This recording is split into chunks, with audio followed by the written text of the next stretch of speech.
Good morning, everyone. It's my great pleasure to welcome you all in today's session of Meet the Ambassador, organized by Center for Governance Studies, CGS, in collaboration with Frederick Ebert Stiftung, FES. We have with us today the German ambassador to Bangladesh, His Excellency, Mr. Rüdiger Lotz. Thank you very much for being with us here. Bangladesh and Germany share a relationship that goes beyond diplomacy. Over the years, this relationship has grown through development cooperation, trade, education, climatic action, democratic dialogue, and people-to-people engagement. Germany has remained a very important partner for our nation, and this is why such platforms are necessary so that we can further strengthen, the two nations can further strengthen their diplomatic ties. Now, before we move on to the discussion, I would like to invite on stage Dr. Felix Gerdes, resident representative of Frederick Ebert Stiftung, Bangladesh, to give his opening remarks. Thank you very much. Thank you very much.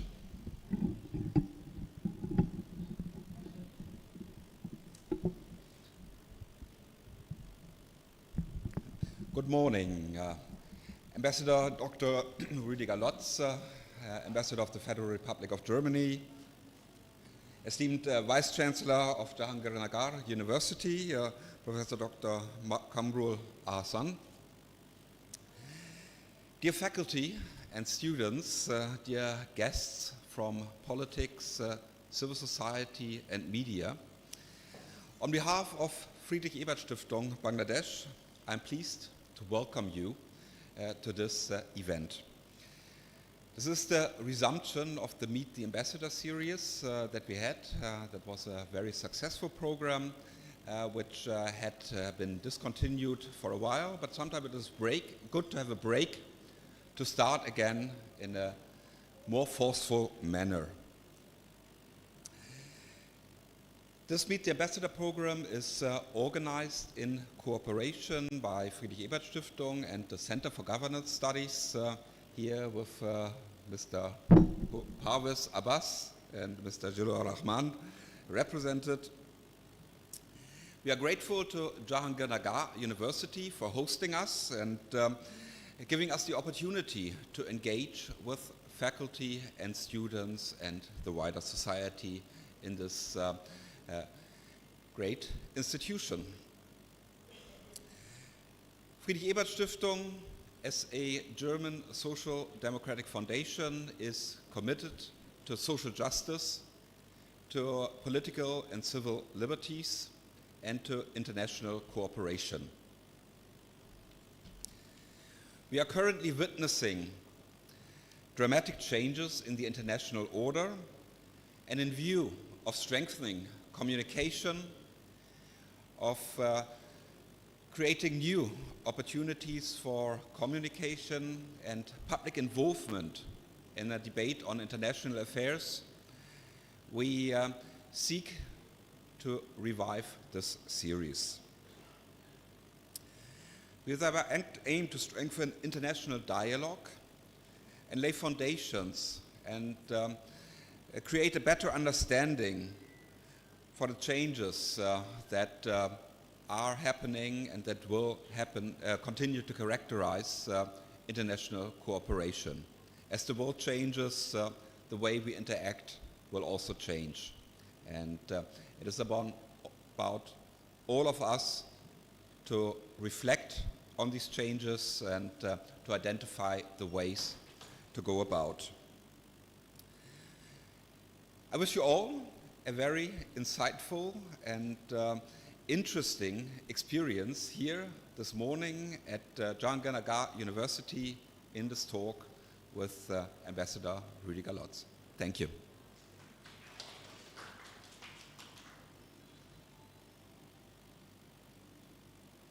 Thank you very much, Dr. Felix, for your kind remarks.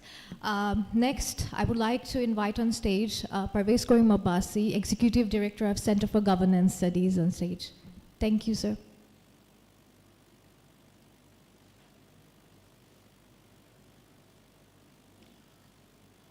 Good morning, ladies and gentlemen. First of all, I'm Pervez Kim Abbasi, Executive Director, Center for Governance Studies, and also an academic associated with one of the universities. It is a great pleasure to come to one of the most esteemed academic institutions in Bangladesh. And of course, we would like to thank the Honorable VC and his colleagues and the students who, despite their very demanding schedule, could get the time out to actually sit with us. And of course, I should also acknowledge the presence of His Excellency, the Honorable German Ambassador, who's also pressed for time. And that means that I won't be hogging the mic, which is a very un-Asian characteristic. Well, to give you a very short insight into our partnership and the reason behind this Meet the Ambassador, as you know, the Center for Governance Studies is a think tank which is dedicated to furthering and advocating human rights, democracy, rule of law, free media space, good governance practices, and also very robust, sustainable diplomatic practices, which is going to tie in our economic interests with foreign policy interests amongst many. And we must acknowledge that FES, or Friedrich Ebert Stiftung, have been our long-standing development partner. Now, one reason why Meet the Ambassador series was initiated back in the day was to humanize our foreign representatives to a wider cross-section of Bangladesh.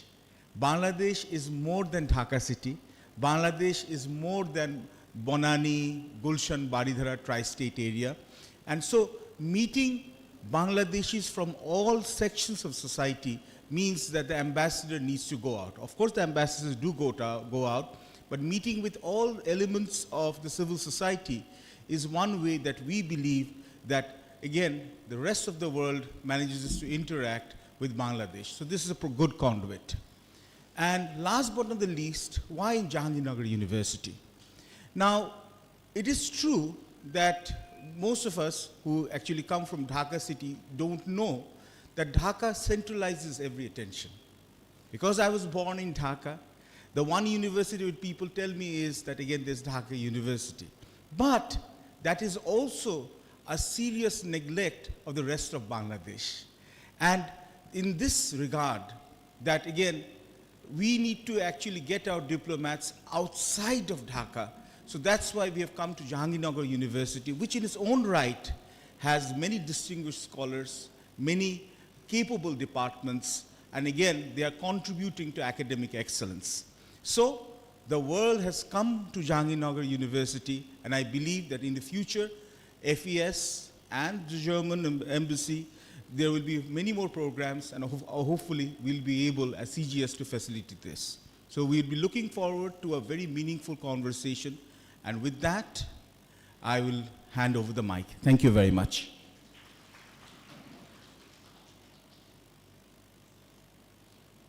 Thank you very much, sir, for your kind remarks. Next, I would like to invite on stage Dr. Muhammad Kamrul Ahsan, Vice Chancellor of Jahangirnagar University, to come to the stage. Thank you very much, sir.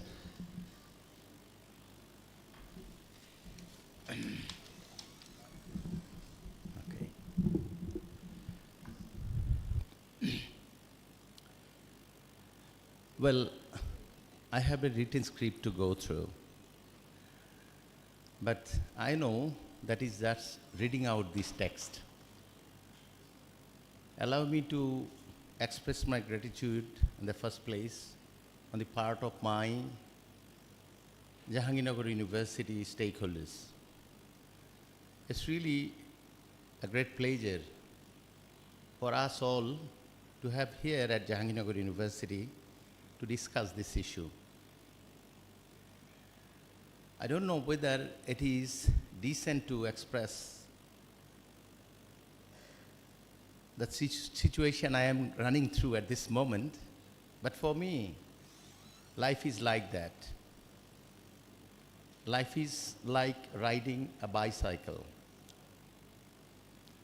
To keep the balance, we have to keep moving.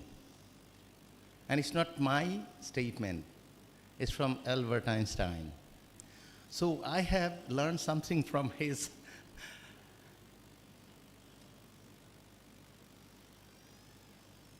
spirit and guideline. So let me thank you for coming here. And I think the discussion and the topic you have decided to discuss on is time-fitting. After the uprising, we need to discuss all the issues that are relevant, and that will help us to rebuild our country, to meet the aspiration of our people. I think we have yet to reach our destination. We have go-getting people, ambitious people. We have energetic young force, but we need true guideline. We need our guardians who will inspire and guide us towards the right direction. We have experienced service from hierarchy with which we are disappointed. And that's why we had to go through a fight. And we don't want to go through the same experience again. So we want you to guide us, especially CGS, a think tank group. My elder brother, Jillur Rahman, whom I like very much, not only because he's from this university, but also as a person who maintained indifference, integrity, and commitment to the country. And you have experienced his service for a long time, on screen, off screen. Today, I would like to request all of you who are present here to receive what they are trying to disseminate for us. But it is decent again to read out something from the text. It is prepared for me, I don't know what is written there. Let me go through a few words and lines so that I don't miss what is written for me to speak out. Your Excellency, Dr. Hudiga Lodz, did I pronounce properly? Oh, thank you. Ambassador of the Federal Republic of Germany to Bangladesh. Mr. Jillur Rahman, President of the Center for Governance Studies. Mr. Parvez Karim Abbasi, Executive Director of CGS. Dr. Felix Gatz, Resident Representative of Frederick Albert, Stiptang, Bangladesh. Mr. Sadhan Kumar Das, Program Advisor, FES Bangladesh, distinguished guests, respected colleagues, politicians, journalists, dear students, ladies and gentlemen. A very good morning to you all again.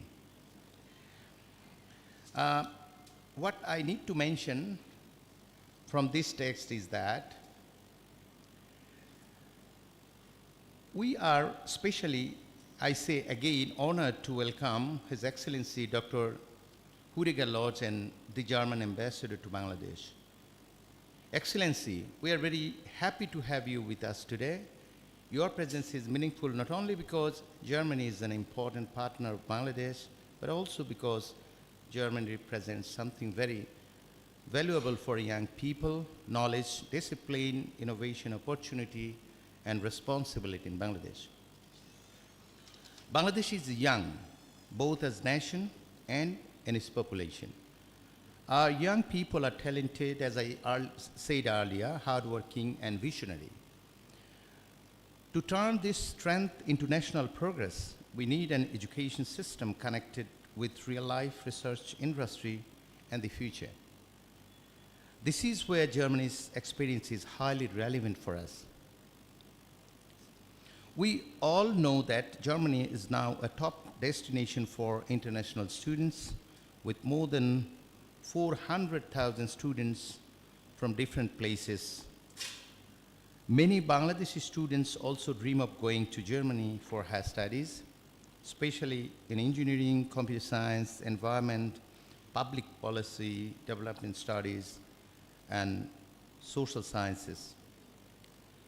To our students, I would like to say, dream big, but prepare well, build strong academic knowledge, improve your language skill, and develop discipline, critical thinking, and professional ethics. Germany can be an important partner in this journey. Dear students, today we have a valuable opportunity. You are not only attending a program, you are joining an important conversation. You will hear from the German ambassador about education, trade skills, migration, climate, cooperation, and the future of Bangladesh-Germany relations. I encourage you to listen carefully and ask thoughtful questions. Do not only ask what Germany can offer Bangladesh, also ask what Bangladesh can offer the world. Our young generation must see itself as a contributor to the global community.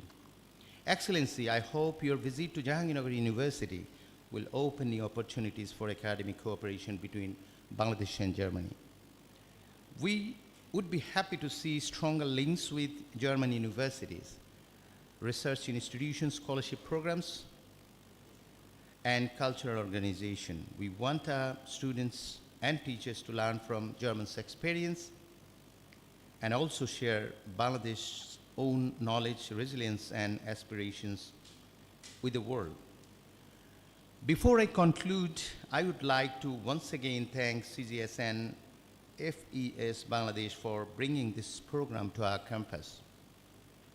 I thank all the organizers, faculty members, students, and guests who have joined us today. I believe this conversation will be meaningful, engaging, and useful for everyone present here and listening to us outside this room. With these words, I warmly welcome His Excellency Dr. Hudegar Lodge to Jahangirnagar University.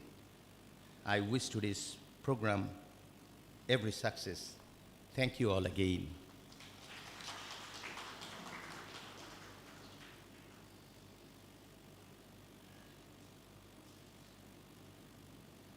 Thank you very much, sir, for your kind words. Now, the moment that we have all been waiting for.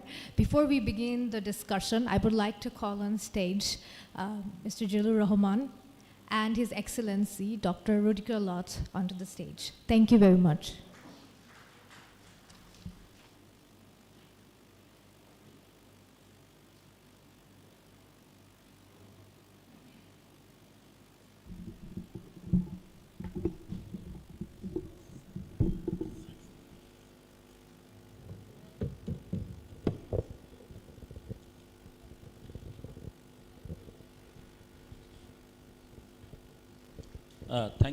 Thank you, Tashfia. Thank you very much for the warm introduction.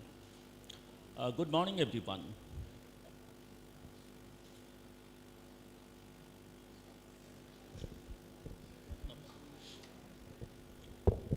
It is truly a special feeling for me to return to Jahangirnagar University, not as a student running between the classes and tea stalls, between Prantik and cafeteria, between TSC and Mukta Manch.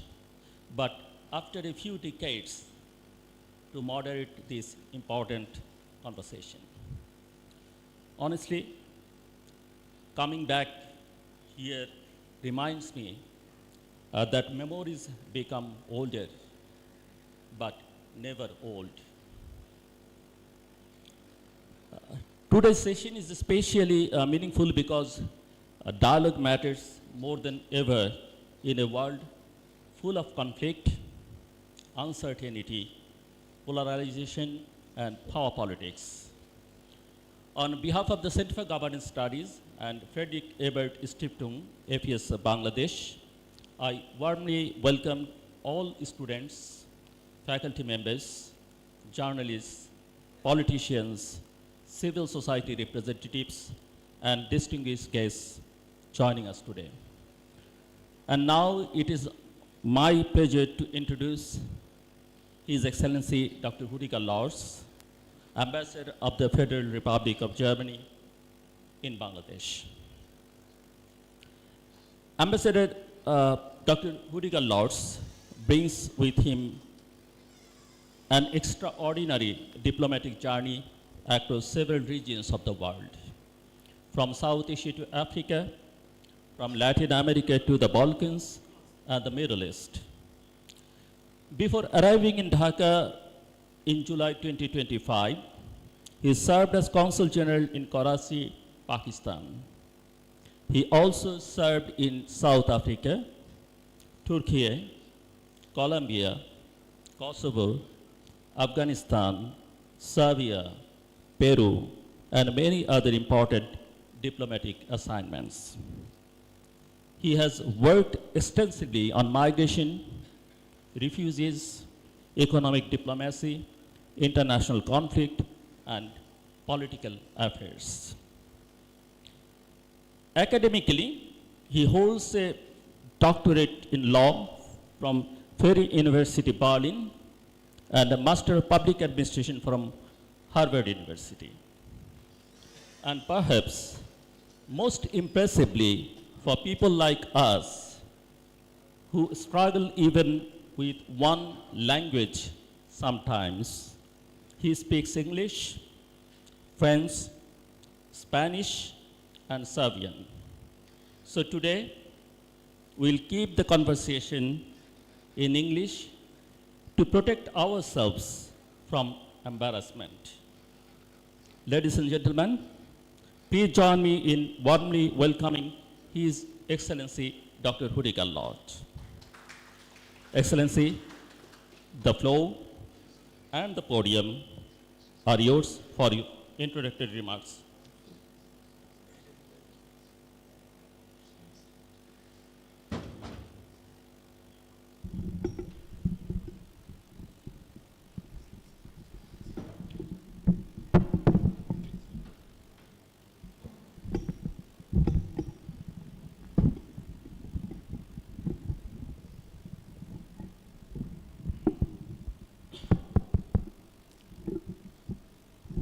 Is it working? Yeah. Honorable Vice Chancellor, representatives of the University, of the Friedrich Ebert Foundation and the Center for Government Studies, dear faculty, and most of all, of course, dear students. It's a real pleasure to be here. In my experience, I've always thought it's very inspiring to visit universities, to meet young people, to get your point of view, your concerns, your questions. Because, you know, I mean, he has mentioned my CV, my career. And of course you notice that this is so impressive or so long because I've been around for quite a while. And 10 years from now, or even in 20 years, but in 10 years from now, our generation will be in retirement. It's you who will be in the leading positions in society, in this world, and you have to be prepared for this. You will take over. That's the first remark. The second remark, of course, when you're as a diplomat in a country like yours, you can spend all the time in the bubble of Gulshan, Baridara, Bonani, meet always the same people, and you can spend 3 or 4 years just doing that. And I think that's wrong. because it is our task and obligation really to understand the country we are posted to.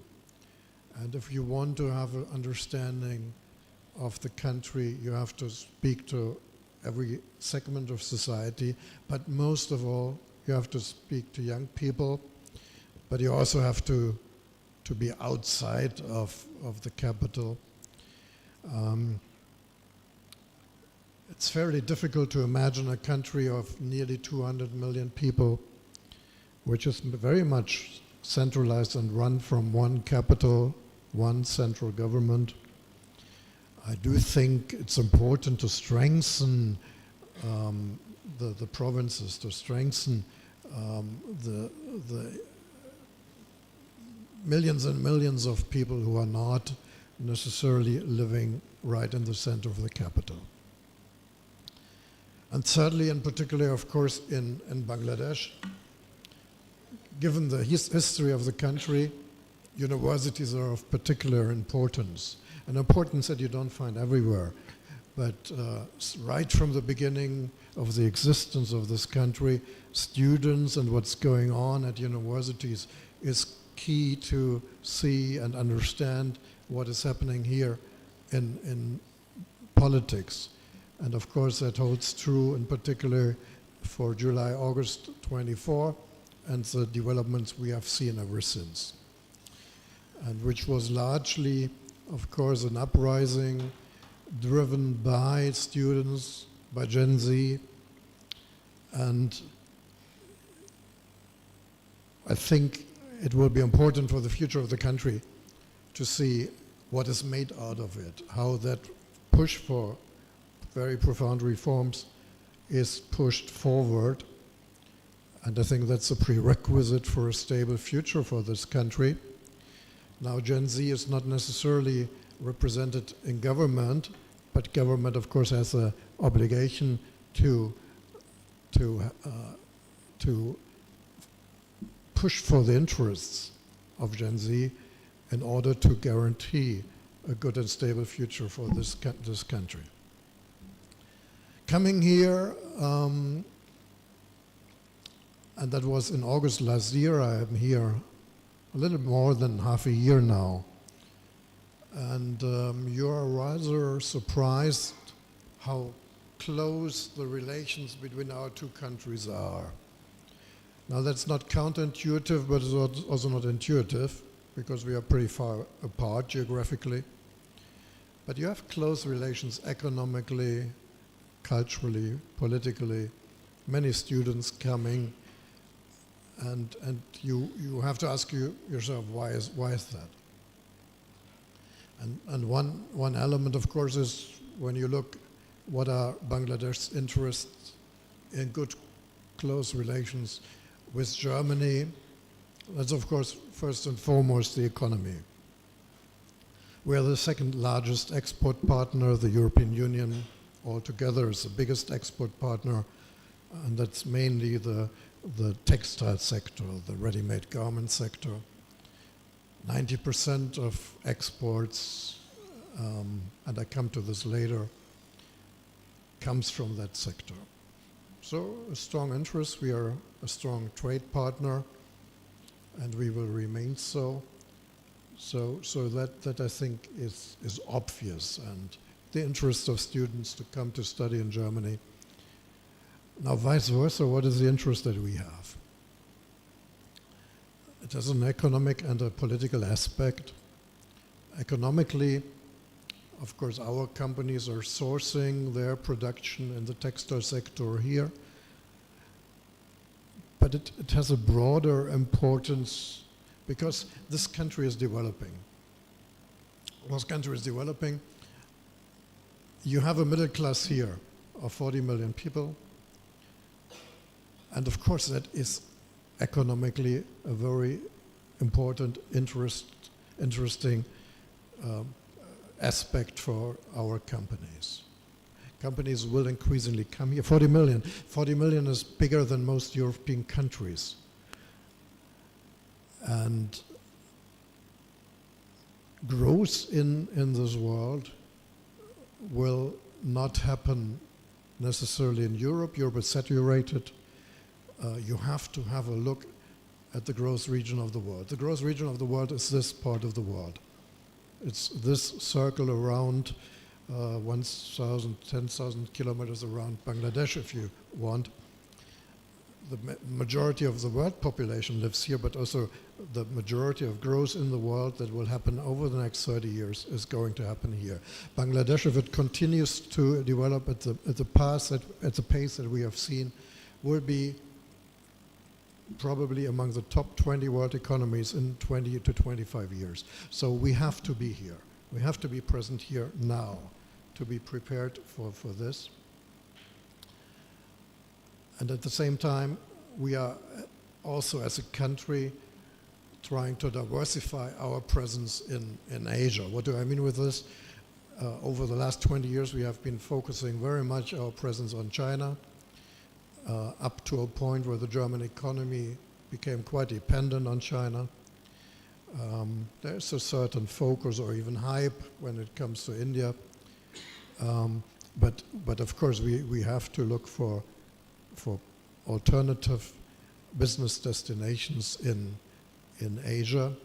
And a country of this size, with this geo-economic location like Bangladesh, is a logical candidate.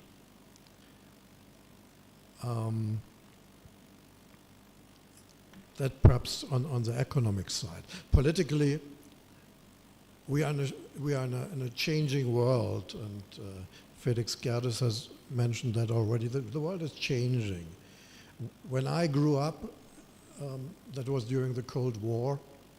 For most of you here, that is ancient history, but that was a time when I grew up. You had basically a very stable, although dangerous, but a stable global environment. You had the West, and you had the Soviet Union and its allies. And then there was something which was a bit negatively sometimes called the Third World. Then you had the collapse of communism in the 90s. You had a clear dominance of the US and its Western allies. Now we come to a more and more multipolar world. And we have to deal with that also as Europeans. And we will see a world in 20, 30, 40 years where we have several centers which are of relevance. The main centers, of course, the US, Europe, probably China, not probably China, but probably India. But many other players which were not so relevant in the past. So it's a relatively decline of the importance of the West, of Europe, while we still stay and remain to be, I think, a key element of the world economy and world politics. But it's changing. You have to deal as a country, as Europe, with many different partners, with a different environment. And of course, you look at partners that are somewhat like-minded, because it makes it easier. And Bangladesh is like-minded because we share democratic values. We had a very smooth democratic elections here. People here believe in democracy. People believe that political decisions should be taken by a democratic majority. You don't have that everywhere in the region and in the world. And you have a more and more authoritarian streak in global politics now.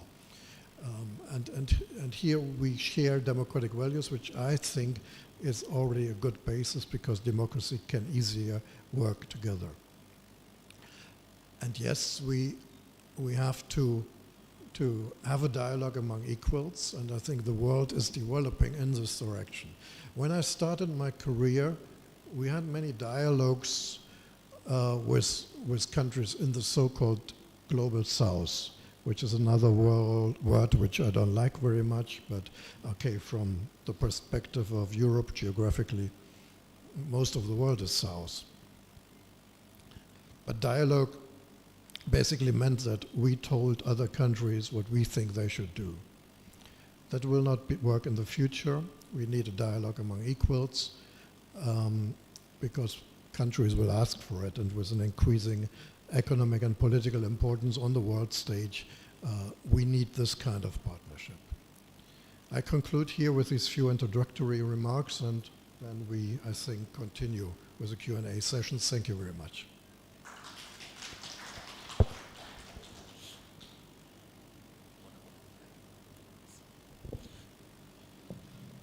Thank you very much, Excellency, for those thoughtful remarks.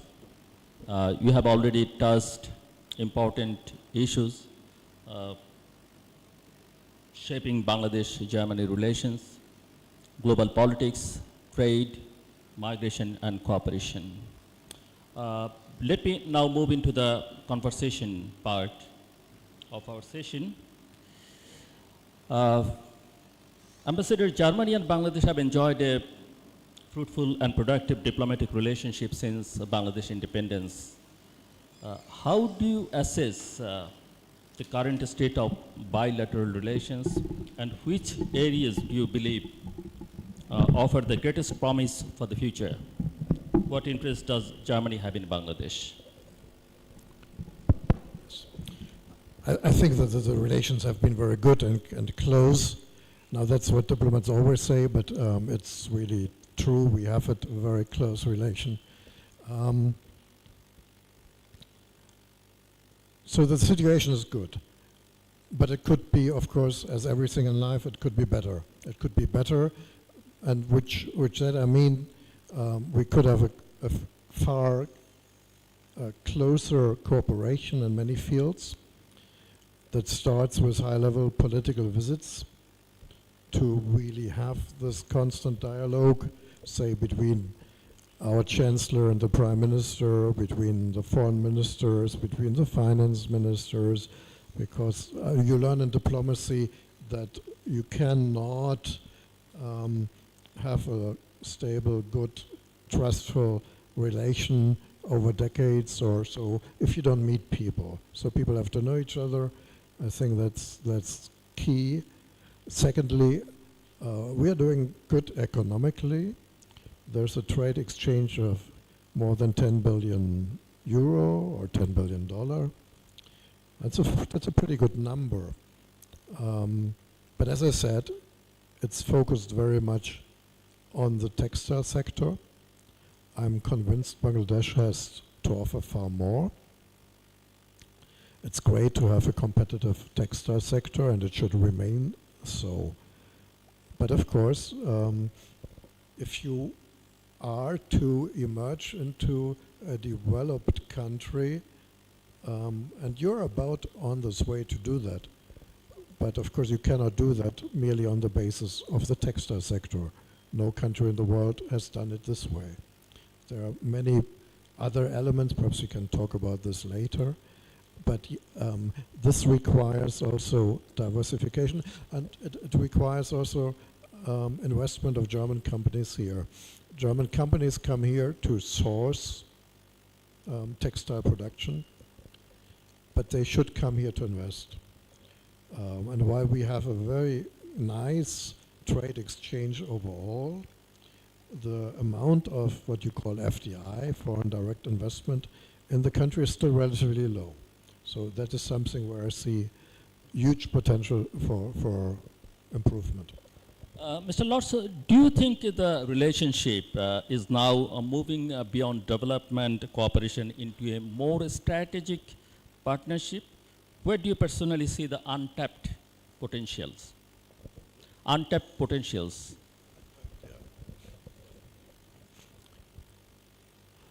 Yeah, as I said, in the business relations, I see many sectors where the country can be successful.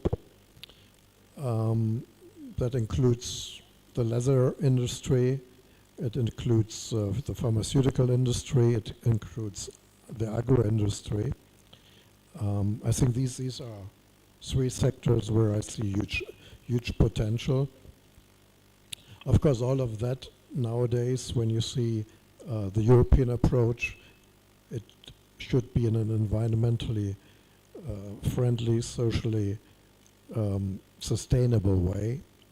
Not so much because Western countries ask for it, but it's, I think, in the mere self-interest of a country like Bangladesh. So I think that is the huge area where we can have closer cooperation. But of course, bilateral relations are not only economy.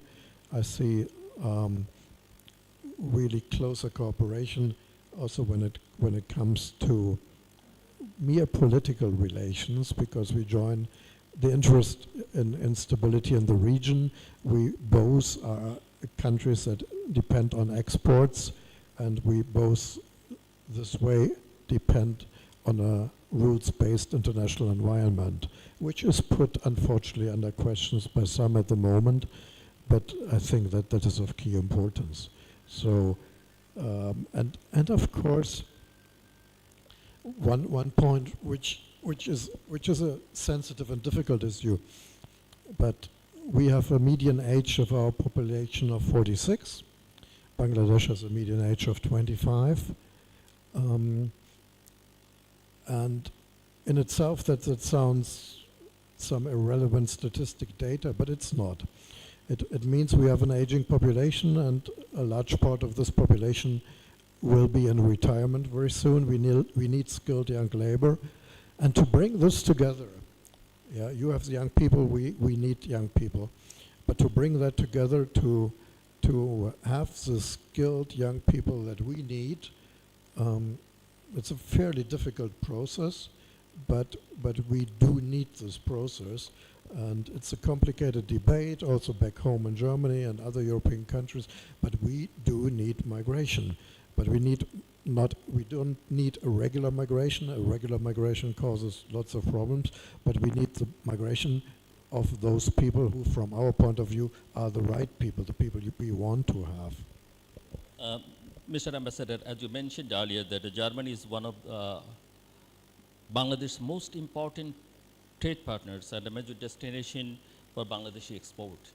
How would you describe the current economic and trade relationship between the two countries? Bangladesh exports, as you mentioned, to Germany remain heavily concentrated in a garment sector. How can both countries work together in diversified trade and expand cooperation in higher value industry? I think one element, of course, is everything that economists would call ease to do business, and there is room for improvement.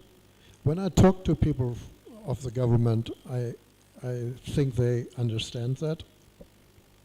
But these are questions like, how is infrastructure? How is the skills level of people? It includes questions like, corruption. It includes questions of governance. Are regulations, are laws really implemented? If you come as a company, you want to buy some real estate or some premises, can you be sure that you don't end up in a legal fight with people who claim that they own that? Can you be sure to have a reliable legal system when you as a company have a legal problem? And I think these are things which have to be addressed. It takes far too long still to get authorizations and so that you really can start to do business. A way forward obviously is free trade zones, special economic zones, and of course for many of the companies, partnerships with local partners who know the environment. There is increasing discussion about moving beyond traditional buyer-seller relationship toward a deeper investment and technology partnership. What steps do you think are necessary to encourage greater German investment in Bangladesh? Yeah, no, I think it's about all the things that I've mentioned. The business climate in general has to be more attractive. And this is something there I would think that requires also a real industrial policy of the government to address these issues, to try to promote certain sectors. When you see other countries in Asia who have developed. When you compare economic data from South Korea in the 1960s or Vietnam in the 1990s or so, that's all fairly similar to where Bangladesh stands today.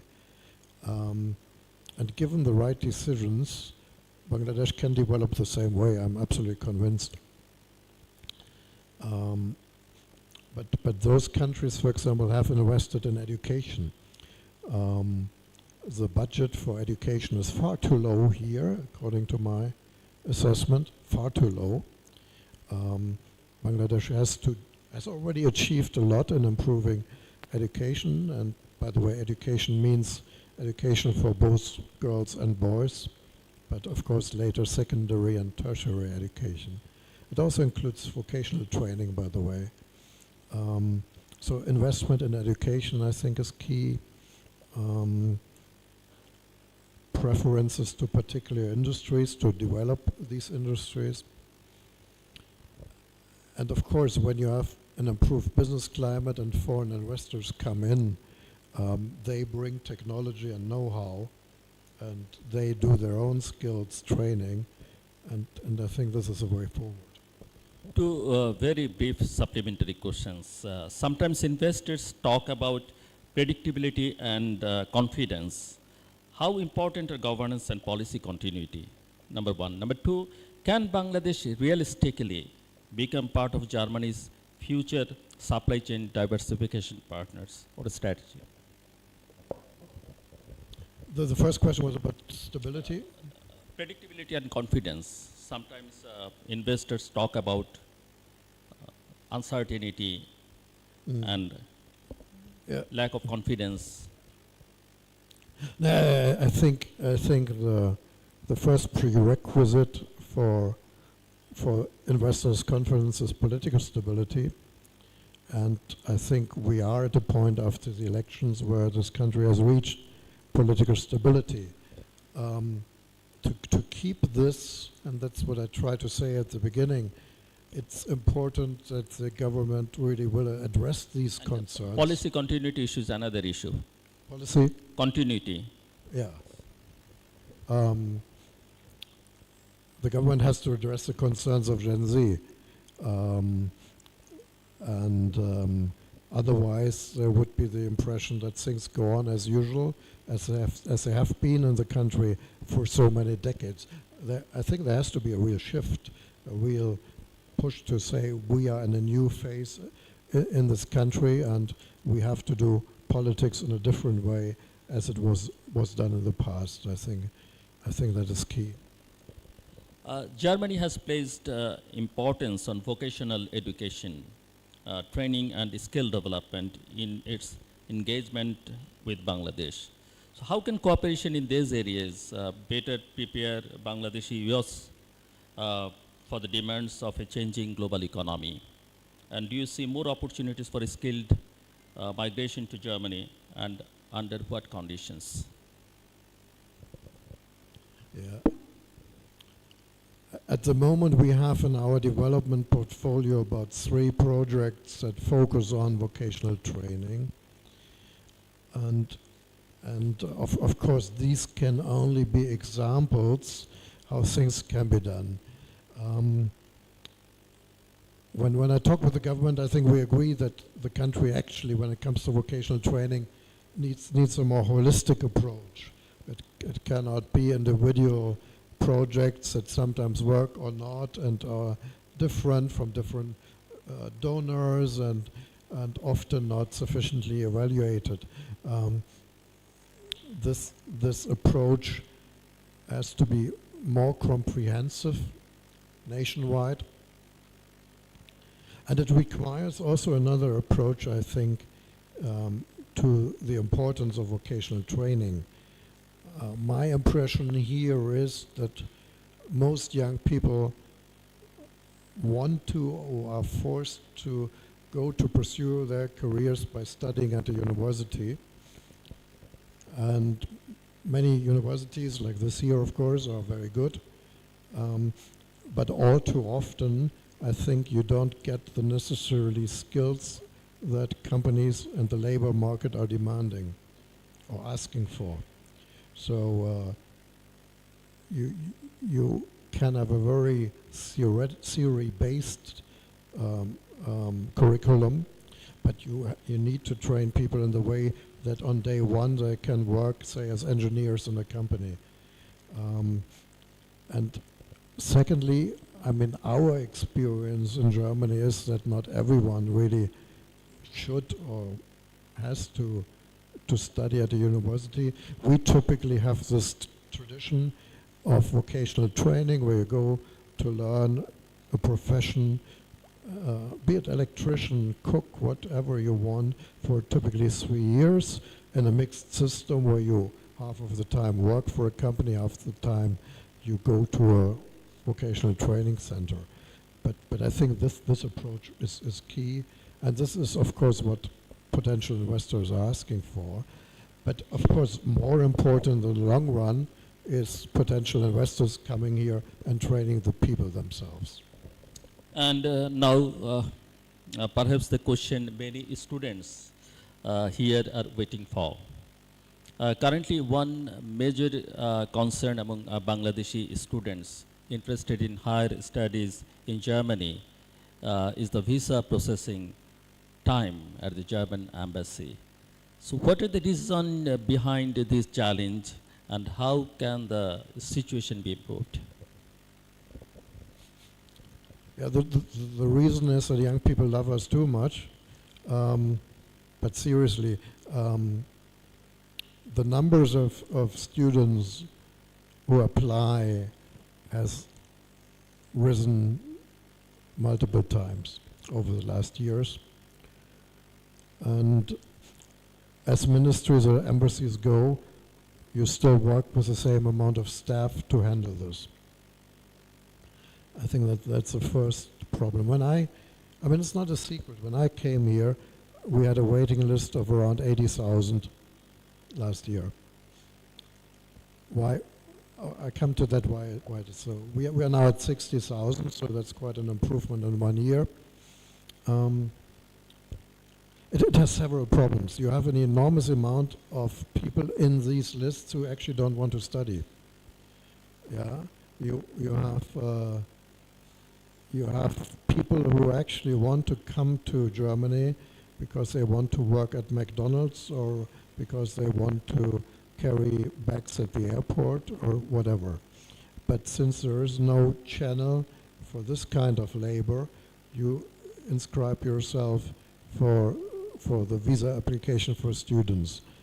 To sort that out costs an enormous amount of additional time.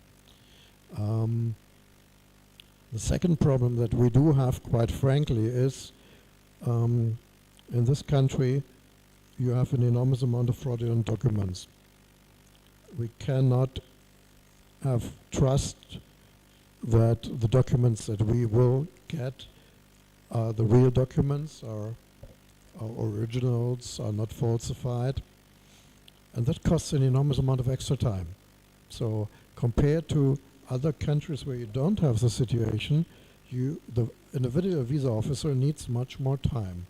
And we are, together with other Europeans, in talk with the government what one can do about it. But that makes it more difficult. But as a glimpse of hope, we are just about to change the system to an online application process. And the online application process will mean that those who are right now on the list have basically to reapply and upload their documents. And I'm sure if you do that, you will come down from these 60,000 on the list that we have at the moment to perhaps 10,000. And 10,000 is a number that we can handle. At least that's what I hope. I'm fairly cautiously optimistic that this will work, and during the course of the year we will implement that, and then hopefully times will be far shorter.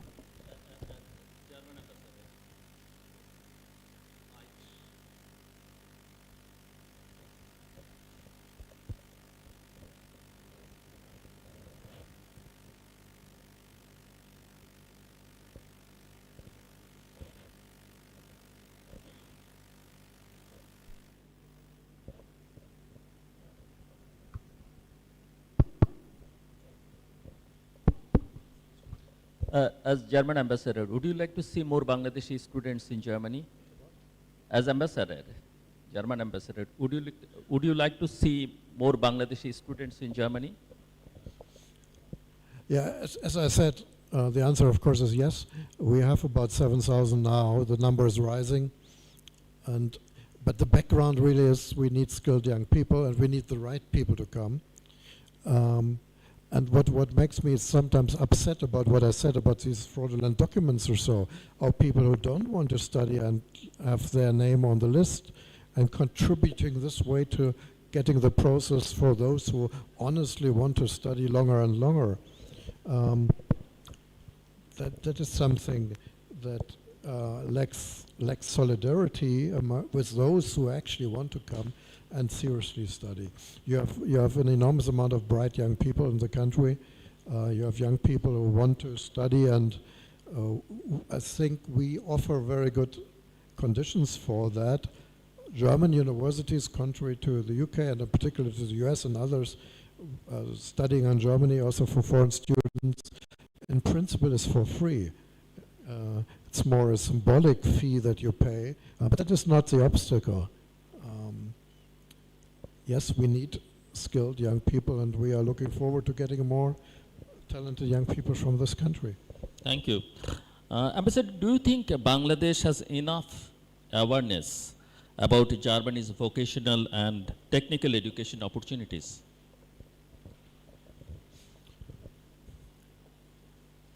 We are one of the favorite destinations nowadays for students who want to study. So that would indicate that the awareness is there. I do think there's room for more students, but of course we talked about the difficulty to handle all the applications. But yeah, of course, a country of this size and with the number, if you just look at the economic data, Germany needs over the next 10 years a net migration of every year 400,000 people from all over the world. So yeah, there's enormous space and room and necessity for us to go this way. With climate change posing one of the most pressing challenges for Bangladesh, as you know, how do you assess the future of Bangladesh's cooperation with Germany on climate adaptation and renewable energy?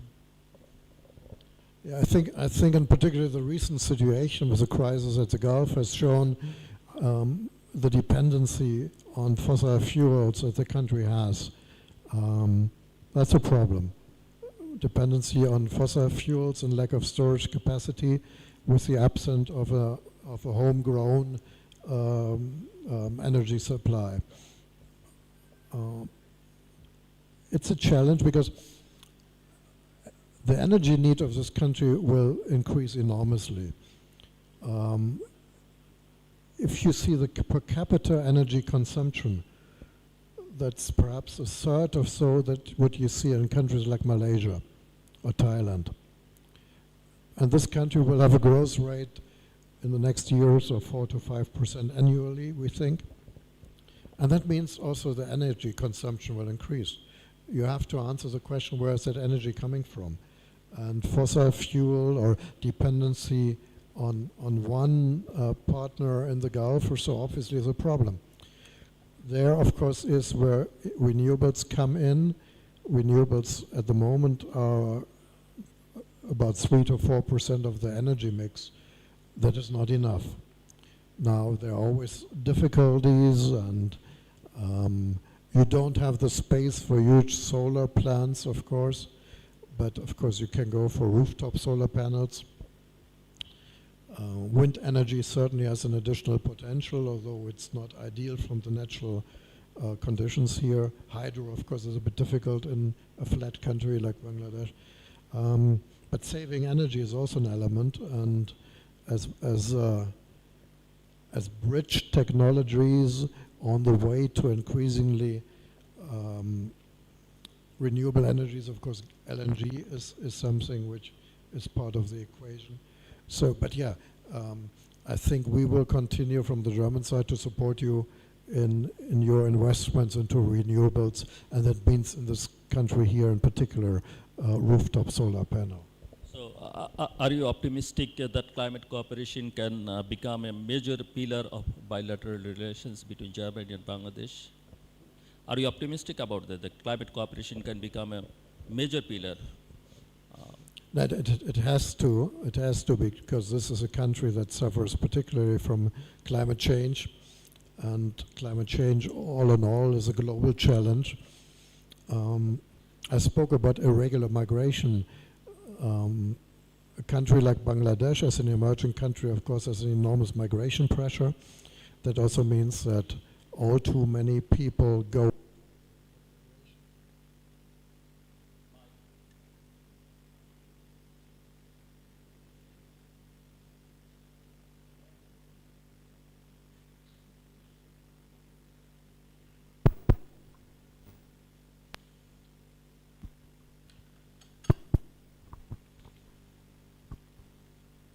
And if you have a situation where living conditions in the countryside are not sufficient and people have to migrate, it's not only internal migration, of course, it increases the pressure to go abroad. And as much as we like to see what we call regular migration, I don't like the words legal or illegal. It's about human beings, and human beings are not illegal per se, but it's irregular migration. We need regular migration, but once the living conditions get worse, we will have a stronger pressure on irregular migration, and that is in the interest of none of us. But in a broader sense, we all, as human beings, want to have a living future, a sustainable, livable future, and for that we have to very strongly tackle this issue. Germany has also supported Bangladesh regarding the forcefully displaced Myanmar's national crisis. How do you evaluate the international response so far? And how can the global community and Bangladesh work toward a durable solution regarding the Rohingya crisis? Bangladesh has done a great job by accepting 1.2 million people. I think that one has to state as a first remark. Many countries are hesitant to take in refugees, and you have shown the graciousness to allow people in here and to give them at least a chance to survive. And in a country that also has a very dense population and its own problems, that's something really one can only commend Bangladesh for.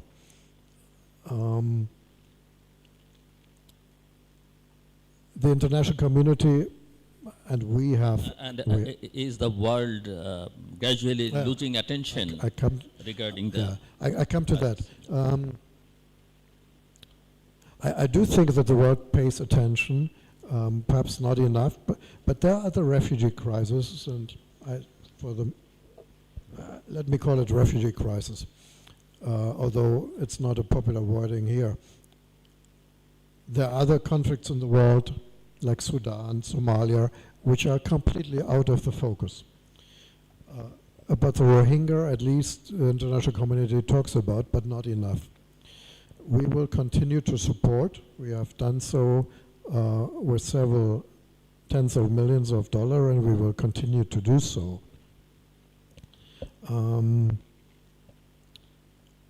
We would like to see some, what we call the non-traditional donors, to come in to support. So far, most of the support financially comes from so-called Western countries. There are countries in the Middle East who have sufficient money and could contribute, we think, to be honest, a little bit more. But yes, we are also, due to the economic problems that we also face, in a situation where funding for humanitarian assistance is rather less than more over the coming years, and the focus is not necessarily always here. So you have to raise that, and I think it was a very good initiative of the government, for example, to bring that to the attention again of the United Nations last year. It has to stay in the focus because there is, unfortunately, there is no real perspective for these people at the moment. The situation in Myanmar is quite a mess. There is no hope for the end of the conflict at the moment. We do think that a big neighbor, namely China, could have some influence on the government in Yangon or in the capital of Myanmar to do something to end the conflict. But as long as this is not the case, I mean, you have 1.2 million Rohingya in the country now. The remaining Rohingya in Myanmar, it's probably 300,000 or so. So the majority is living here. What is the perspective? I think there has to be a discussion, a debate. What is the perspective? What is the perspective in a situation where it's very unlikely that they can go back in the future? I think none of us really has the answer. Perhaps there is no answer at the moment, but I think it's necessary to think more in the direction of what do we do here in case that most of these people stay here in the long time. Looking ahead, how do you see Bangladesh-Germany relations evolving? And what is the future for trade and investment relations, cooperation, and migration in a world increasingly shaped by power politics? No, I think there's a huge room for further improvement or further economic cooperation. As I said at the beginning, and to repeat this, 180 million people with an emerging middle class of 40 million people right in the center of the growth region of the world, with a European economy that is stagnating and really grows here. So economically, enormous potential. And this country, I'm personally convinced that this country will be among the top 20 of the world economy within the next 25 years. I think that that's one key element for the relations. But we have the joint interest in regional stability. That's something we also have to have a dialogue about. And as I said at the beginning, the world is changing. We need new partners in the world. It's far more multipolar, far more players. And the 8th biggest country in terms of population in this world, of course, must be one of our key partners in Asia. So, my concluding questions for you. Can middle powers like Germany and countries like Bangladesh still protect strategic balance in a polarized world? And what gives you optimism about the future? Well, one element of optimism is, of course, that this country came back from autocracy to democracy this year. So that's something one should not underestimate. But yeah, it's a constant struggle. Many certainties of this world that we held 10 years ago, are no longer there. Germany has to act mainly together with its European partners. We have to have closer European cooperation. If you count the European economy together, we are the same size or even above the US or China. So yes, economically we are a global power. Politically we are not always. That's also not necessarily in our DNA anymore. But we have to, in this globalized world with so many different power centers, we have to be far more active, far more present in other parts of the world. Thank you, Excellency. Thank you so much. I'd like to open the floor now for questions. To make the session smooth and interactive, I'll take 2 or 3 questions together in each round. Please keep your questions brief, direct, and preferably in the form of a question, not a speech. We have already give enough speeches. Please introduce yourself before asking your question, and you can raise your hand. Okay.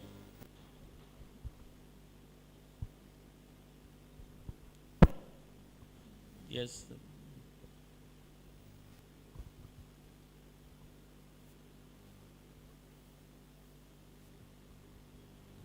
Assalamu alaikum. This is Sanjida Islam Runa, a master's student of Geography and Environment. Actually, I have two academic questions. You can also call it scholarship-based or opportunity-based question. Although you have already given one answer, why does the visa process take so long?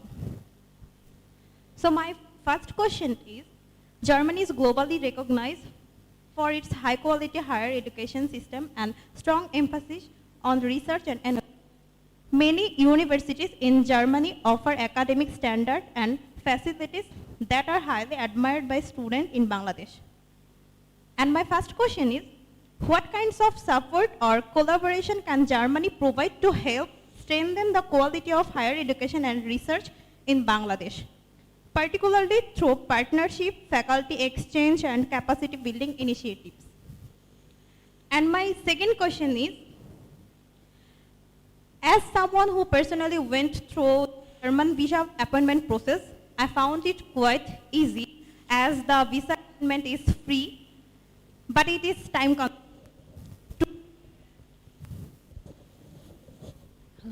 Mike, please.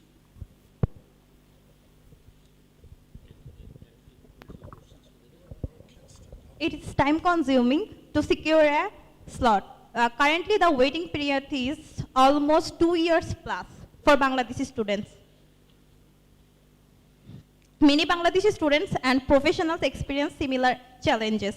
Is the Germany embassy considering any measures to make the appointment process easier and more efficient for genuine applicants? Thank you. Perhaps I answer immediately that is easier.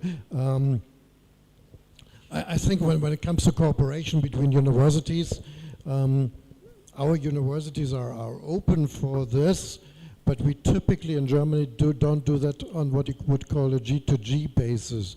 We don't have a memorandum of understanding to agree between the governments that we need a closer cooperation of universities. I see that more as something where universities proactively can cooperate with their partners in Germany, and I do think, or I'm convinced that German universities are very open for that. But yeah, it's about academic exchange. Academic exchange means also the number of scholarships. We have very good scholarships from the German Academic Exchange Service, which you call the DAAD, which typically has at least around 20 scholarships per year. We have the Humboldt Foundation, so these are elements where students or postgraduates mostly can apply for. When it comes to this visa question, I already raised that it's something that is, of course, not pleasant to talk about because we know that we have to do better, and it's not acceptable that anyone who seriously wants to study in Germany has to wait 2 years. But as mentioned, we will change the system to an online system these days. So everyone who is already on the list would have to reapply and upload, for example, documents. And we know from experience, if that happens, that at least half of people who are on the list will not upload anything. So just by doing this, the number will go down. And this way, I'm fairly confident that we will bring it down to a reasonable waiting time during the course of this year. In the last row.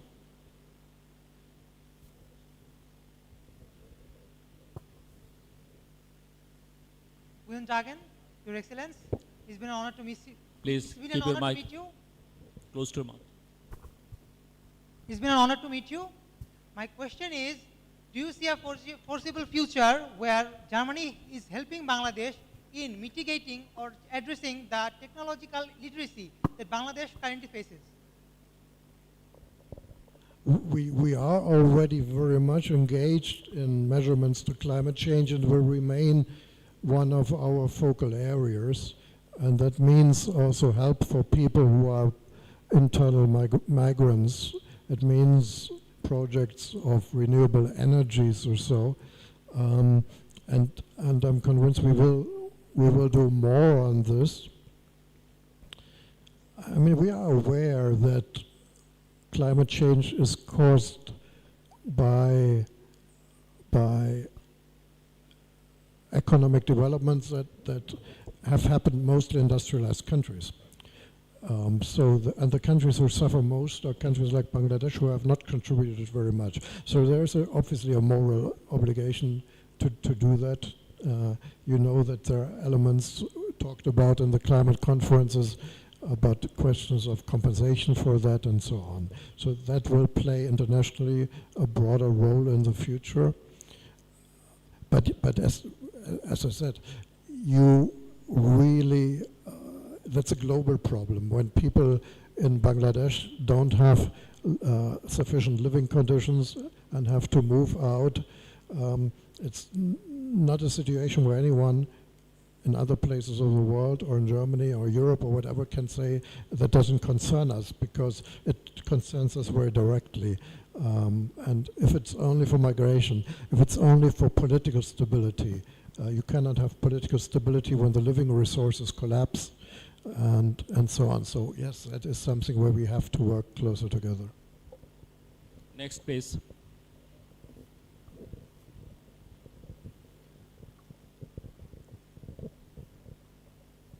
Short questions, difficult questions, but hopefully not impossible questions. Who is talking? Where are you? Good afternoon. Here. Okay. I am Mohammad Faim Forhad. My question is, in the context of Germany and Bangladesh relationships, while the nationalist politics is rising in both global north and south, do you think this trend could affect the globalization and open cooperation in specific areas like trade, education, and skilled migration? Thank you so much. No, thanks. I think it's a very important question.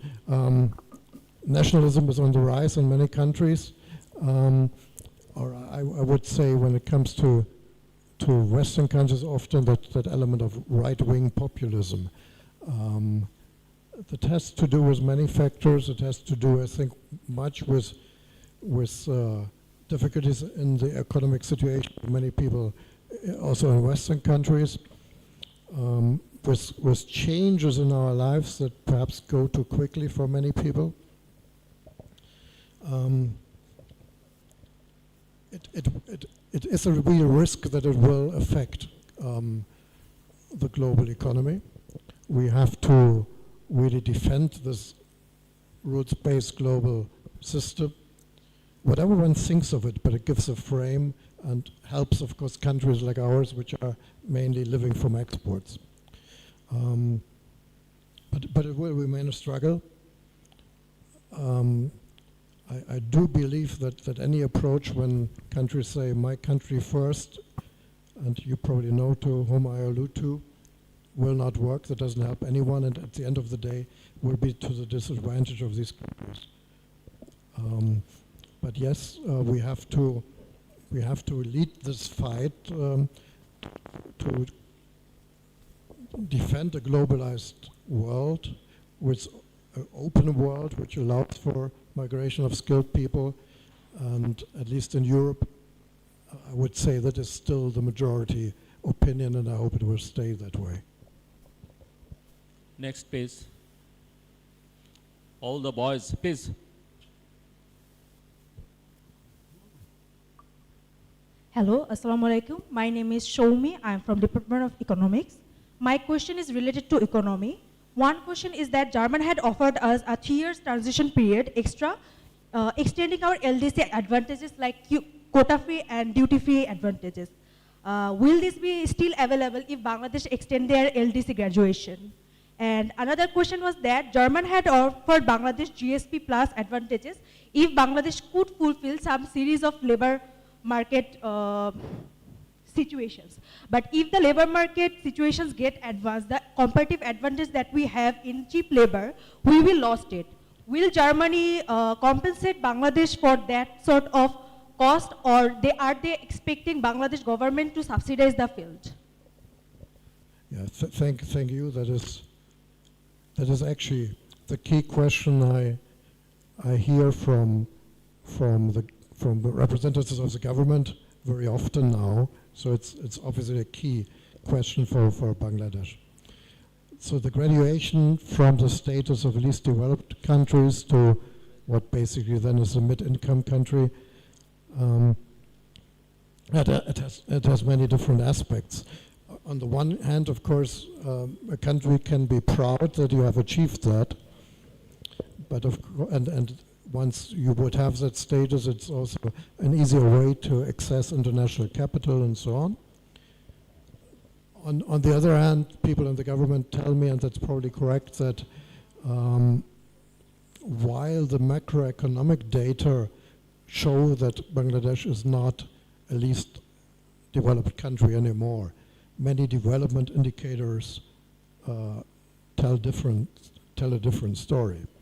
So you need a transition time, and there have to be many reforms that have to happen. And the government now tells me in the past governments have not addressed the issue, although the situation that Bangladesh is not a least development country you have for the past 10 years. Probably that is true. So I don't know how the outcome of that LDC graduation debate will be. I would think it will remain for another 2 or 3 years, deferral. But the broader question when it comes to trade with Europe, of course, is what you mentioned, these trade preferences, tariff preferences. GSP Plus is a tricky thing because you need things like labor market reforms. You need to reduce the dependence on the textile and garment sector. So that's more a negotiation process.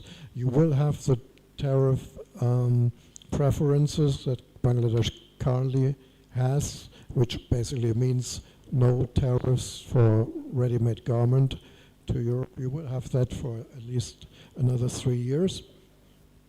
The question is what comes after that. So we have to talk about GSP Plus and what it means, but we also have to talk about a free trade agreement, which would then really abolish this kind of tariffs. The government has asked for it. We have to see whether European countries altogether are willing to start that negotiation process. I'm fairly optimistic that it will happen. But yeah, we understand that this tariff is key for the ready-made garment industry, and there has to be an answer to that. Next, please.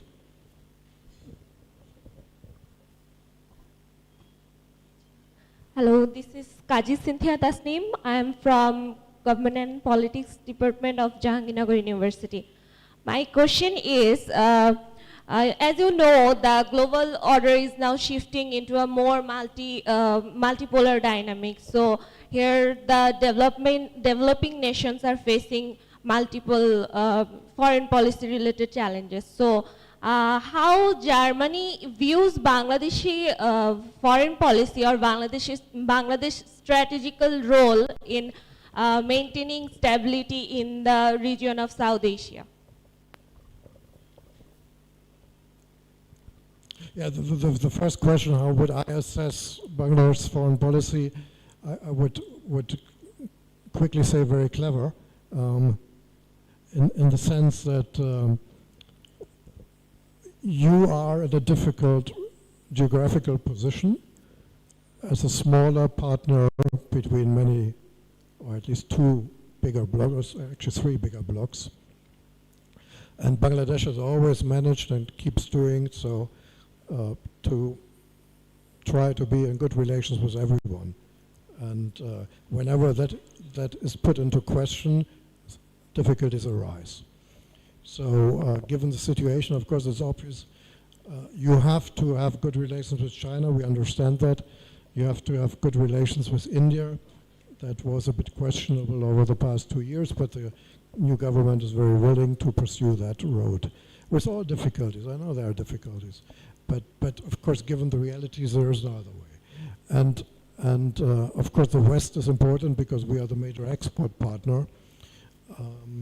So I think that's the role Bangladesh has to keep playing. So we have full understanding that you are in close contact with all these 3 blocks, but Bangladesh can really play the role of a center of stability in the region. South Asia does not have really real regional cooperation. It's perhaps the region in the world which has least regional cooperation for many historic reasons, but that has to change. That has to change. We have had in Europe so good relations. I mean, I don't know whether you ever have been to my embassy. Our embassy is the Franco-German embassy. It's the same building for the French and the German ambassador. When I go out of my door, opposite is the office of the French ambassador. So we do that all together. And it costed us a long time to come to this point. And unfortunately, it costed us 2 world wars to come to that point. But we are there. We understand. We have learned how important regional cooperation is. And I think Bangladesh can be a driver to push for regional cooperation. Next, please. Back.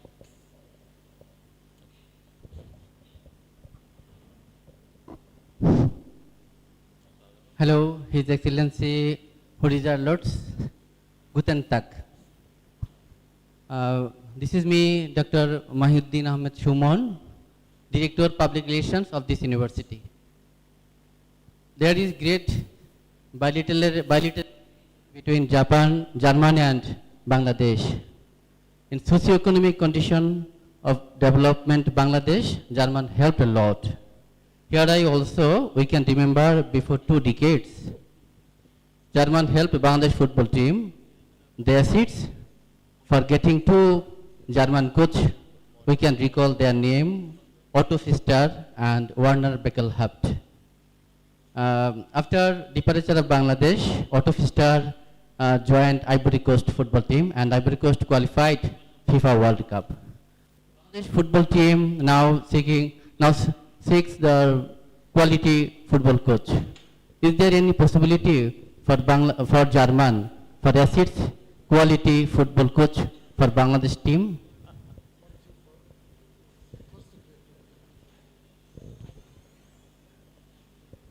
You can repeat the question. Last line. Is there any possibility for German government for getting a well-known football coach for Bangladesh? If Bangladesh asks or requests, Okay, there I really have to have a look in. I cannot answer that spontaneously. I only hope that we are doing better at this World Cup than in the last 2 World Cups. Perhaps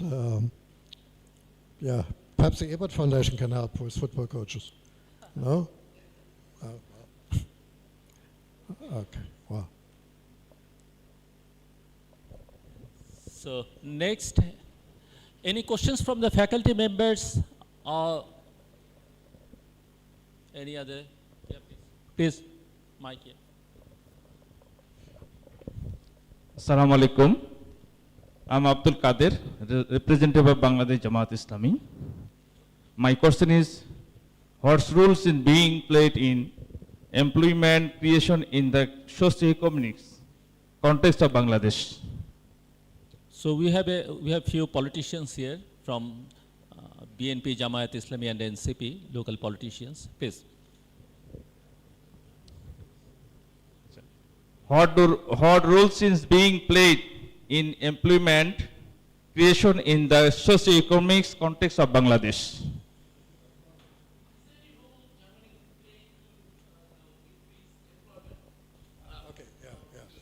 No, yeah. No, sorry for that. The acoustics sometimes I think the best way for employment is, of course, more investment. There are important steps like the Labor Act to improve working conditions. The country has to come to a more formalized economy with people who have a more stable job, and that has to be implemented. It's certainly a point that I like to raise with representatives of the government. We need less informal work and more formalized work, and the country partly has quite good labor laws, but of course it's all a question, as so many other things here, about implementation. So I think that's one aspect. We can raise it with the government, that we think for stable development of the country that this is important. And secondly, I think it is again about more foreign investment. When our companies come here, they provide good jobs, and I think we will see more of that in the future. Please. Hello to everyone. I think it's a good afternoon. Let me introduce myself. I'm Barrister Shihabuddin Khan. I'm professionally a lawyer practicing before the Supreme Court of Bangladesh. And being pertinent, I'm also a former student of this university. I studied English literature here. Also, I'm an elected Senate member from the registered graduate category. Being a student of this university, I welcome you again, Your Excellency, to the wonderful university, which is famous for its lush greenery and striking red brick infrastructures, and also for migratory birds, a sanctuary for the migratory birds during the winter. My question is a very simple one, and lastly, I will propose something for this university as well. You'll consider. As we all know, that Germany is very famous for its heavy industries, especially for industrial machineries and motor vehicles, arms, ammunitions, and so on. As you also said that Bangladesh has got prospects, and there are reasons of hope, as you have said, you have seen that the Bangladesh transformed to the democratic system from the autocratic system. So would you consider to cooperate, or would you try to convince your government to make more facilities, or to convince your investors to the manufacturing industries, in particular to industrial machineries and motor vehicles? Would you like to convince will you try to convince your government to bring investment to those sectors in Bangladesh? This is my first question, and I'll finish my second one.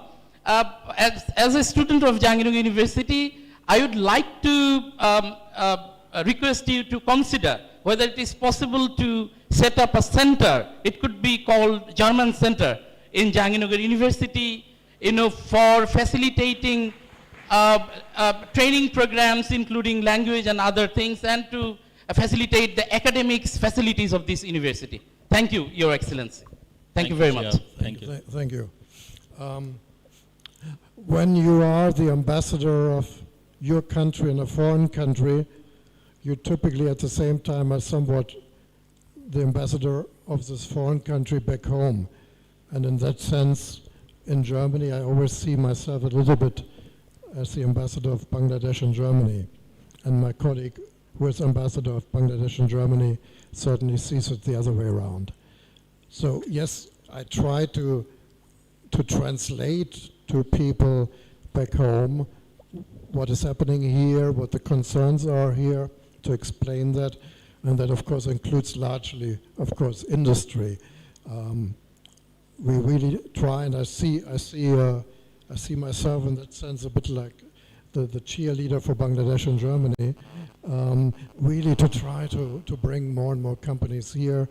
And the experience is once you are here and you have certain ideas that you held before about the country, once you're here and talk to real people and see it, nearly everyone comes back with a far more positive impression. So that's why it's important to bring people here. Business-to-business contacts are key, and I will try my best to achieve that.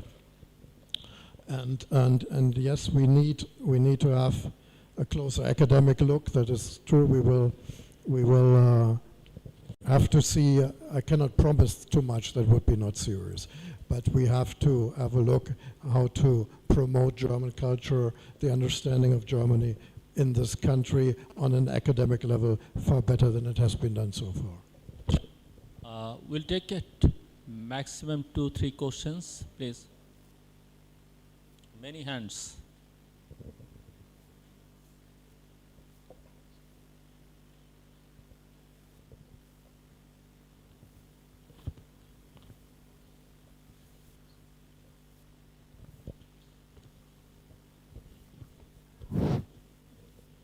I'm Mohammad Shajib, a student of English language and literature. I'm working also as a volunteer coordinator with a emergency response team, especially in time of disaster. It's supported by Prottashi, a non-government humanitarian and social organization. So my question is, what types of support or cooperations Germany offer Bangladesh for the youth leadership initiative and voluntary activism? Thank you so much.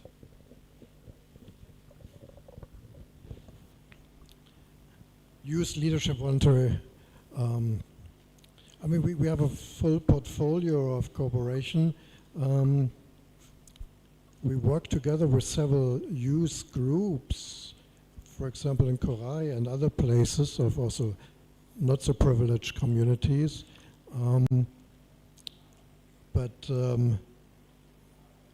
I think the one element of cooperation is my attempt to meet young people. That is not really an institutionalized way of cooperation, but I'm always trying to meet young people to understand what Gen Z is thinking, because I know from my own daughter that what Gen Z is thinking is quite different from what I'm thinking sometimes. I think I would answer that question really on that personal level, and I will continue to do so.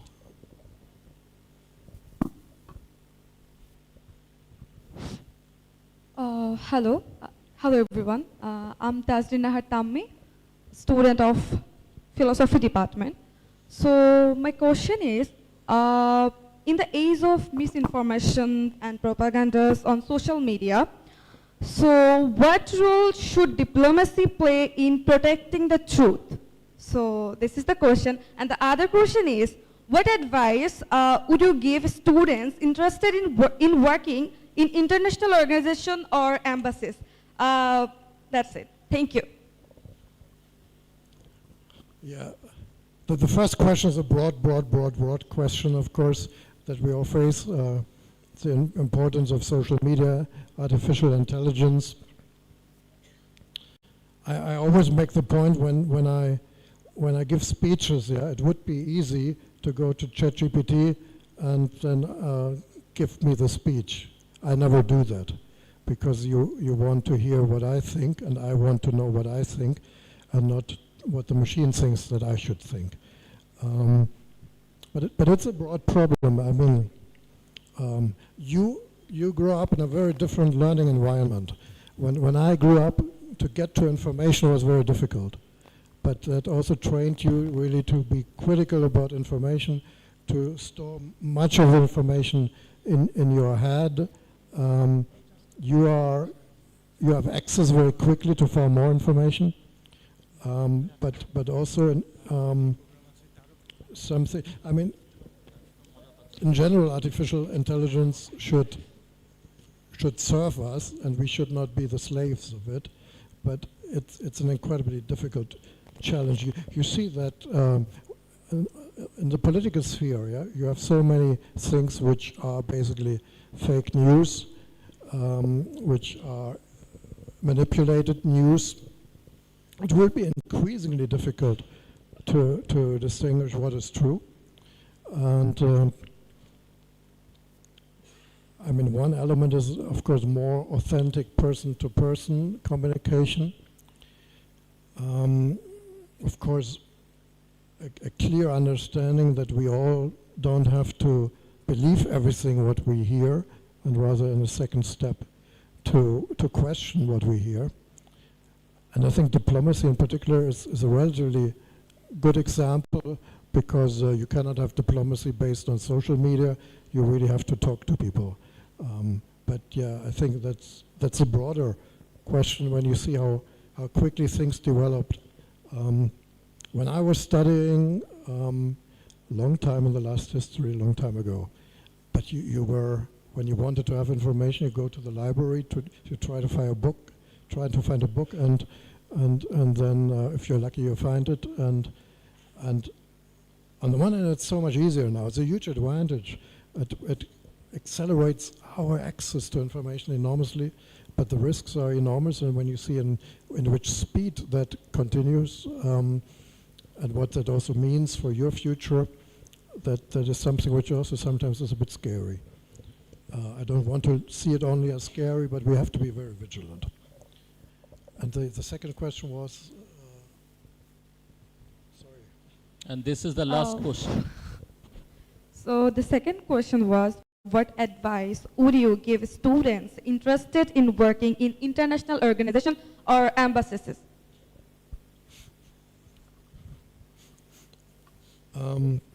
I mean, advice I would give in general to students is more, yeah, follow your dreams. You all know what you want to do, and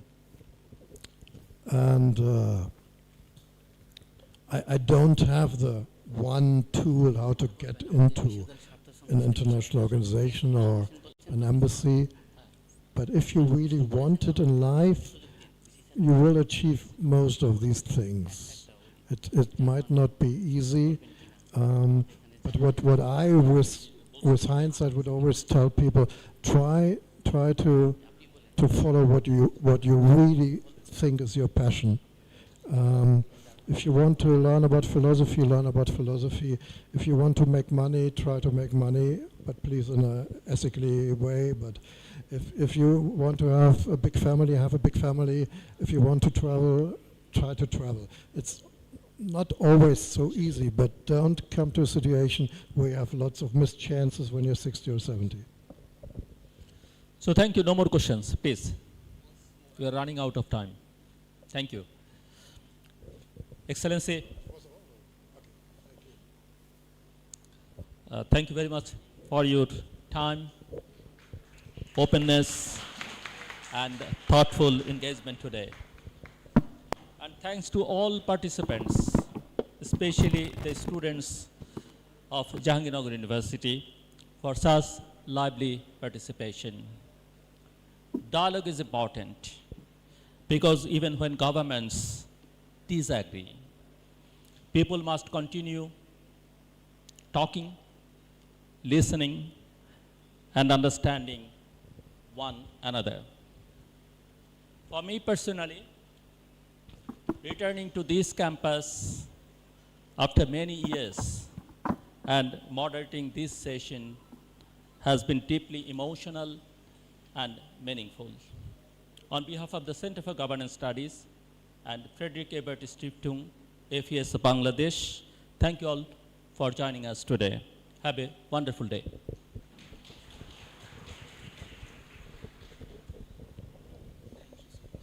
Thank you very much also from my side. I really enjoyed our sessions. Thanks for all the questions, and sorry that I could not answer all of them. I saw there were many more people who wanted to ask questions. I hope I could answer some of these questions that you had, and I enjoyed the discussion and this afternoon very much. Thanks to the university. I definitely will come back. And I wish you good luck with your studies. Thank you very much. Thank you very much, Dr. Rudiger Lott and Sir.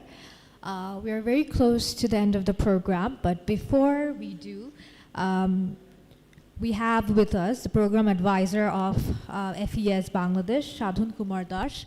I would request him to come to the stage for addressing the students for the closing remarks. Thank you very much.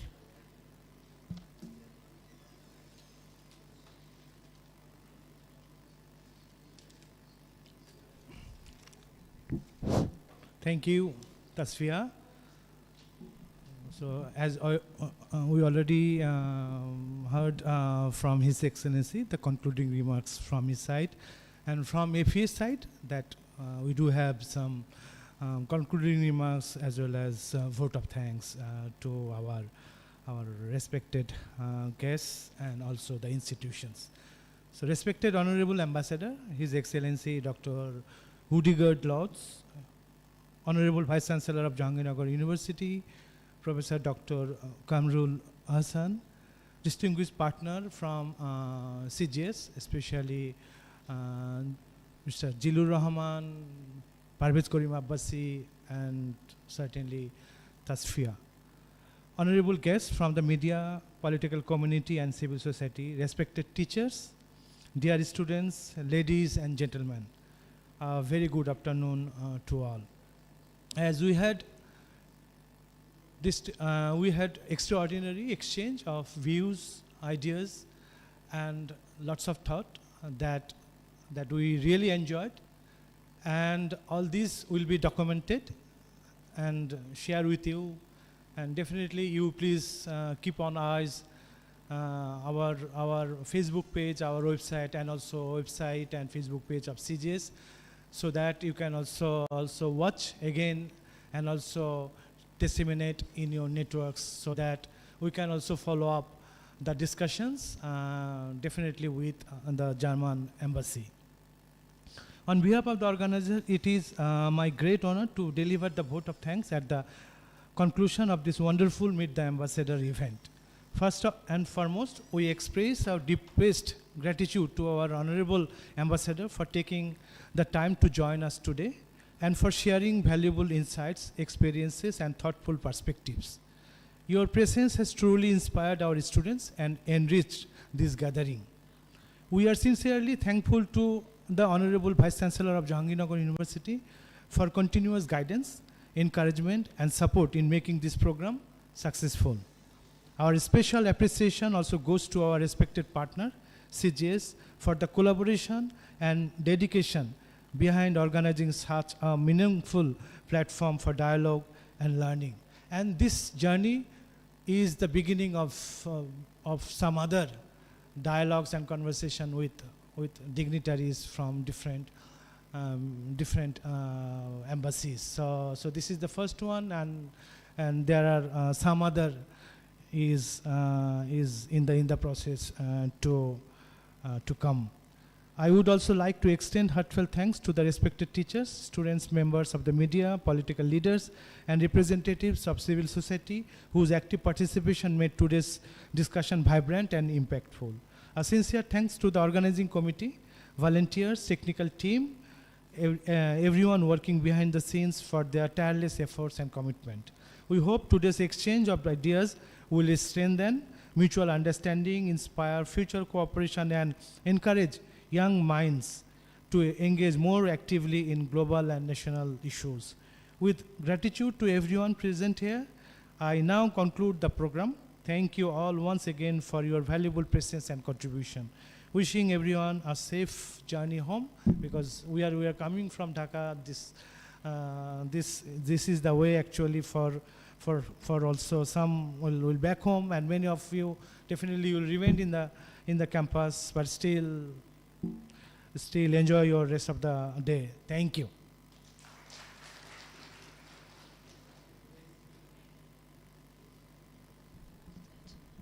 Thank you very much. With that, we come to the end of today's session.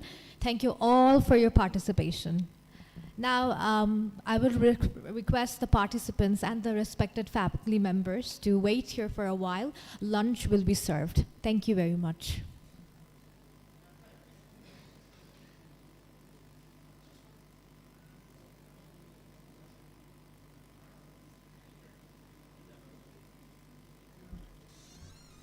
I would kindly request everyone to come in front of the stage for a group photo. CGS and FES team.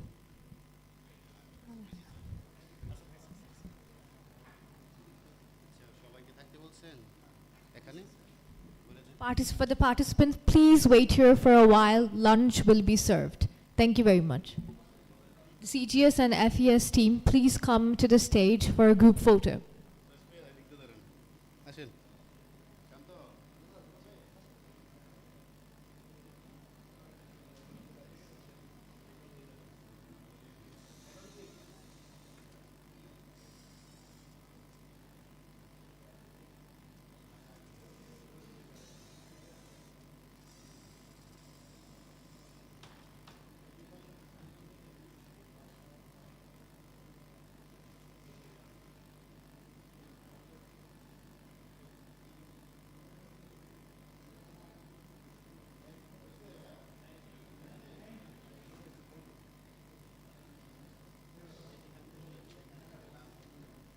Participants and the faculty members, kindly stay back. Lunch will be served here.